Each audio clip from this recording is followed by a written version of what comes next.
నిజామాబాద్ జిల్లా బోధన్ పట్టణంలోని అతి ప్రాచీనమైన ప్రముఖ శైవ క్షేత్రమైనటువంటి శ్రీ ఏకచక్రేశ్వరాలయం 65వ ఆవిర్భావ దినోత్సవంను ఈ అమావాస్య రోజున నిర్వహించడం జరుగుతుందని, ఆ రోజు స్వామివారికి ప్రత్యేక పూజలు నిర్వహించడం జరుగుతుందని, భక్తుల సౌకర్యార్థం మహా అన్నప్రసాదం కూడా నిర్వహించడం జరుగుతుంది. కావున భక్తులు అధిక సంఖ్యలో పాల్గొని కార్యక్రమాన్ని విజయవంతం చేయాలని ఆలయ చైర్మన్ బిర్కూర్ శంకర్ ధర్మకర్త మండలి తెలిపారు.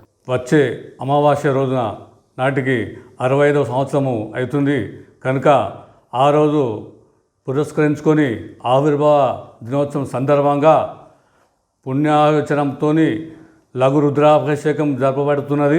అదేవిధంగా మా యోమము చేయబడుతున్నది.